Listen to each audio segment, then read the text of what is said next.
adelante porque ahora sí vamos a entrar en el tema venezolano. Y es que aquí hubo elección.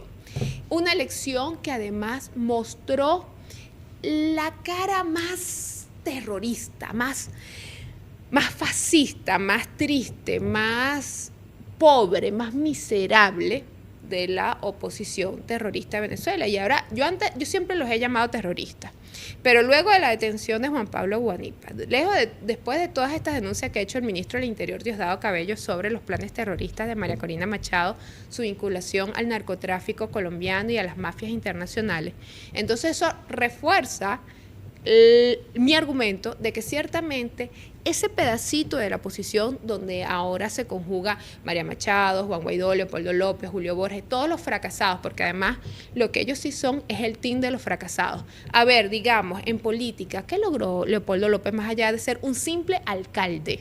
Alcalde de Chacao, ese es el gran título de Leopoldo. Jamás ha sido nada más importante que ser alcalde, y no estoy menospreciando a los alcaldes, sino que lo estoy poniendo en contexto de que como él se cree el libertador del libertador, pero estúpido, ¿qué libertador puedes ser tú si no pasaste de ser alcalde de Chacao? Julio Borges, Carlos Vecchio. Ay, hoy no traje mi cuadrito. Hoy no traje mi cuadrito de donde están todos los locos, donde está todo el escuadrón Mete la Pata. Pero ¿qué han hecho ellos por este país? ¿Cuál ha sido la gran y brillante carrera política de ellos? En todo caso, por lo menos Capriles y Rosales han tenido un poquito más de background y lo que uno llama fuego, pues se han curtido un poquito más en la política porque han sido por lo menos candidato presidencial. Y para ser candidato presidencial en Venezuela, usted tiene que tener un mínimo de preparación, un mínimo de estructura. Y en su momento, de verdad, fueron candidaturas importantes. ¿Por qué vamos a menospreciar el hecho, por ejemplo, de que Capriles enfrentó al comandante Chávez y al propio presidente Nicolás Maduro? Y además lo confrontó con unas campañas grandes y unos números importantes. Lo que pasa es que en ese laberinto donde la oposición se encerró, son tan torpes que logran amasar un liderazgo, una votación importante y después van y lo pierden. Lo dejan que se diluya. Y bueno, lo mismo sucedió con Manuel Rosales, que incluso también enfrentó al presidente Chávez. Pero lejos de ellos, todo lo demás, todo lo que viene de Enrique Capriles y de Manuel Rosales, estoy haciendo más o menos un recorrido por la oposición, toda la oposición venezolana toda. Lejos de ellos viene el team de los fracasados, que aparte de ser el team de los fracasados, porque no nada más fracasaron tratando de llegar al poder, sino que cuando se autojuramentaron en el poder, como lo hizo Juan Guaidó en el 2019, también fracasaron. Estos tipos son tan fracasados que a Juan Guaidó le dieron más de 4.000 millones de dólares para tumbar a Nicolás Maduro. Mira, todo el poder, me recuerdo, vicepresidente Mike Pence se lo colocó aquí en los hombros. Era Mike Pompeo, el secretario de Estado, se lo colocó también aquí en los hombros. Recibieron el apoyo de más de 60 países del mundo y no lograron mover a Nicolás Maduro del poder. Pero ahora entonces viene, como ellos se van rotando, ¿no? Este es como el juego de la sillita, ¿no? Se van moviendo el sillita. La sillita le tocó del 2022. ¿Cuándo fue las primarias enredadas esa? El 23, ¿no? En el 23. Le tocó a María Corina Machado sentarse en la sillita. ¿Y qué ha hecho María Corina Machado? Fracasar como han fracasado todos ellos. Pero lo más chistoso no es eso, sino que entonces cuando tuvieron más de 4.000 millones de dólares para tumbar a Maduro, cuando tuvieron incluso a un ejército privado, el de Jordan Goudreau, y la operación Gedeón, y además reconocidos por no sé cuántos países y todos los activos del país represados en el extranjero, represados en sus manos, tampoco pudieron tumbar a Maduro. Entonces ahora viene la que está en la sillita hoy, que es María Corina, a decir que 4 guacamayas que las dejaron volar han puesto en evidencia que el régimen está muy débil, que Nicolás Maduro está en el suelo. Esto ya lo hemos hablado en otros capítulos y no lo voy a repetir porque ella salió vencida el domingo. Vamos a ver este post de Vladimir Padrino López. Padrino López califica como victoria jornada electoral del 25 de mayo. El pueblo de Venezuela ha dado nuevamente una lección al mundo. Yo coincido con Vladimir Padrino, además ministro de la Defensa de la República Bolivariana de Venezuela. la joya de la corona, quien María Corina Machado estaría encantadísima de arrodillársele, pero ella sabe que por más que se le arrodilla a Vladimir Padrino, ellos no van a dar el golpe que ella espera, porque ella lo que siempre, incluso el mismo domingo le envió un mensaje a los militares diciéndole que dieran paso a la transición, porque la transición, mire, yo le hago una pregunta a usted que me está viendo en este momento y por favor déjenmelo en los comentarios y yo le prometo que en el próximo programa le voy a responder. ¿Usted ha visto alguna transición en este país? Pues yo no la veo por ningún lado. Ella habla que ya la transición empezó, yo no la veo. Y transición sin Fuerza Armada, mi hermana, usted lo que está es vendiendo mentira y humo, porque en eso sí son especialistas, en vender mentiras. Fíjense algo. Vamos a ver los datos en este post del CNE. Transmisión del 99% de las mesas, 43.18% de participación. Miren, una participación súper importante. Y entonces a mí me da risa porque ya salieron los expertos electorales a decir, no, pero 43% ¿en dónde? ¿En cómo? Si la data de inscritos es de 21 millones. Y entonces, claro, viene el CNE y le dice, miren, nosotros esto tuvo una participación del 43.18% sobre la data activa, sobre los votantes activos que registra hoy el CNE. Bueno, es que usted no puede sacar el porcentaje en base a 21 millones de venezolanos que ciertamente están inscritos, porque ¿cuántos de esos 21 millones están fuera del país y no pueden votar? Entonces, usted no puede sacar los números en base a una población ficticia, inexistente. ¿Por qué? Porque, bueno, ciertamente existen físicamente, pero en la realidad, en la praxis, no pueden votar. Entonces usted tiene que hacer, que el CNE no lo ha hecho, la depuración del RED, porque sería lo más sano depurar el RED y que cuando, bueno, los que les toque retornar, Dios quiera que puedan volver a su país y ser felices aquí en este país. Y yo creo que tenemos que prepararnos en algún momento para ese reencuentro, para esa reunificación, porque este país no puede vivir eternamente enguerrillado, ni dividido, que tú eres roja, que tú eres azul, que tú eres verde, que tú eres amarillo. No, tenemos que pasar esa fase de reconciliación. Y el día que este país se reconcilie, bueno, y ellos, y la migración, o sea, los que están afuera quieran o puedan volver, bueno, se reinscribirán en el registro electoral. Digo yo, no lo sé, eso debería ser lo más sano.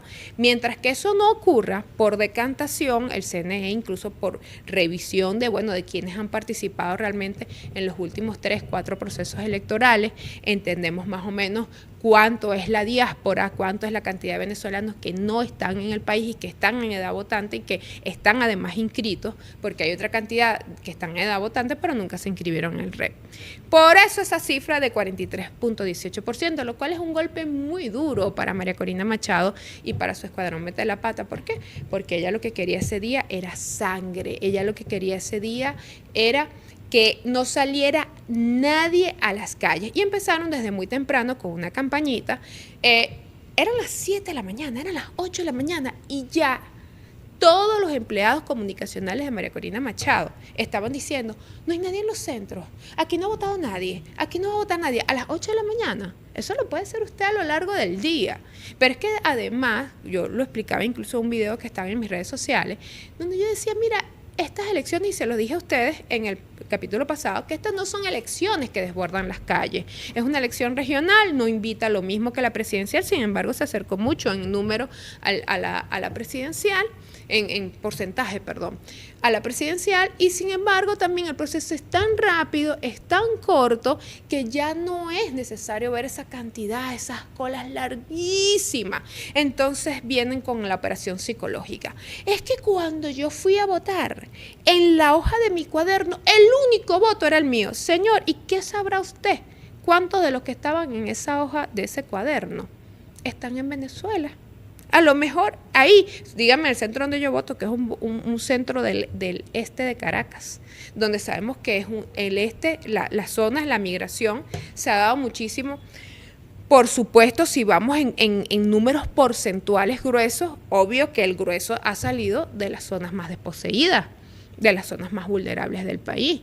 Pero también sabemos que la migración entre la clase media y la clase media alta es muchísima. Incluso pesa mucho más, porque además es la clase que por lo general antes salía a votar más que la clase vulnerable. Aquí se invirtió. Ahora el pueblo vota más que las clases medianamente pudientes, porque entre las clases medianamente pudientes es donde cala más la operación psicológica de estos psicópatas. Porque hay que estar muy psicópata, usted tiene que estar muy mal de la cabeza para usted combatir la política con antipolítica. Y esto además lo dije en la Iguana y lo he venido diciendo todos estos días y lo vuelvo a repetir hoy. ¿Cómo es que usted dice que usted lucha contra una dictadura y contra una tiranía, diciéndole a la gente que no vote, que es el acto más democrático que puede existir? Pero además, si yo estoy convencida de que yo saqué no sé cuántos millones de votos el 28 de julio, ¿por qué no salieron a votar? ¿Por qué, María Corina, no te pusiste en una onda de votación? Lo cierto es que sucedió lo que ya sabíamos. El PSUV arrasó. El PSUV se llevó, nada más el PSUV sacó 5.024.475 votos. ¿Quién gana con eso? Bueno, el PSUV, porque reafirmó su maquinaria, recontabilizó su maquinaria, reengrasó su maquinaria. ¿Y quiénes perdieron? Todos. Toda la oposición. Cuando digo toda la oposición, me voy a la oposición terrorista, a la oposición democrática. La oposición democrática, obviamente, no es la que quiere poner una bomba en la Embajada de España, sino que la oposición democrática es la que dijo, bueno, yo voy a participar aunque me amenacen. Porque incluso tenemos que recordar que se llegó a esta elección con amenazas de puño. Ay, hay que hacer una operación tuntún a los que vayan a votar. Así lo dijo Miguel Enrique Otero en sus redes sociales. ¿Qué más números podríamos decir? Que el chavismo se llevó 23 gobernaciones de las 24. Es de extrañarnos eso. Si tenías a toda, no nada más era la operación psicológica y la campaña que desplegó María Corina Machado. Es que también, y eso sí se lo tengo que reconocer a Requesén, también se lo escuché a Lustay Franco, cuando ellos dijeron, nosotros con nuestro discurso no logramos motivar a la gente para que votara por nosotros. Y es verdad. Fue una campaña corta, fue una campaña gris y fue una campaña ambigua. Y esto es una crítica para Enrique Capriles, una crítica para Requesén y una crítica para todos ellos. ¿Por qué? Porque ellos dicen querer romper con el terrorismo, con la oposición terrorista, que es la que encabeza la señora María Corina Machado. Pero en su discurso mantenían la ambigüedad. No, que el 28 de julio, porque nosotros reivindicamos el 28 de julio que vamos a votar. No, a nosotros nos robaron la elección del 28 de julio, pero vaya y vote. Pero usted es estúpido. ¿Cómo yo voy a salir a pedirle el voto a usted diciéndole, mire, aunque lo van a robar, vaya y vote? Entonces, a estos muchachos les faltó más contundencia, y aquí esto es una crítica desde la consultoría política, valga el momento de cuña para mí, les faltó contundencia en el mensaje. Porque Enrique Capriles tenía que haber salido a decir, miren, aquí vamos a votar. Y no vamos a hablar el 28 de julio, porque mientras que no podamos cobrar eso, entonces no nos sirve de nada. Y aquí tenemos que salir a votar masivamente, porque tenemos que, me perdona el chavismo, recuerden que yo soy chavista, pero él tenía que decir algo así, porque aquí le tenemos que quitar la mitad de las gobernaciones al chavismo. Y hay que ir a votar. No, entonces se quedaban con la ambivalencia, el tira y encoge. Bueno, sí, hay que votar, pero el 28 de julio... No, hermano, ya, deja tu 28 de julio atrás, déjale ese discurso a María Corina, ese es el peo de María Corina y de Edmundo. Usted deslíndese de eso. Entonces, claro, también salieron sin ninguna gran oferta. ¿Y cómo podían entonces convencer a la gente de que ellos eran una opción? ¿Qué más? ¿Qué más? Bueno, el Polo Patriótico se llevó, hizo caída y mesa limpia. Le siguió, bueno, la oposición, parece mentira, la Alianza Democrática, siendo por supuesto Acción Democrática la que dirige Bernabé Gutiérrez, la que más votos se llevó. Después le siguió la alianza que hizo Un Nuevo Tiempo y la tarjeta única, que es la que tiene Enrique Capriles. Le siguió Fuerza Vecinal y después la Fuerza del Lápiz, que logró incluso poner un candidato, y después, bueno, las otras fuerzas. Esa oposición toda sumó 300, 600, 800, como 1 millón y algo de votos. Imagínense ustedes, 1 millón y algo de votos contra 5 millones de votos del Polo Patriótico. Esto tiene que llamar a una profunda reflexión a la oposición. Si usted me pregunta a mí, técnicamente la oposición en Venezuela está desaparecida, está pulverizada. Y eso es malo y eso es bueno. Es malo porque, repito, mi mensaje de que el chavismo necesita una oposición. El chavismo no puede seguir gobernando sin una oposición, que lo he dicho y la he descrito. Una oposición seria, una oposición nacionalista, una oposición patriota, una oposición que le duele al país.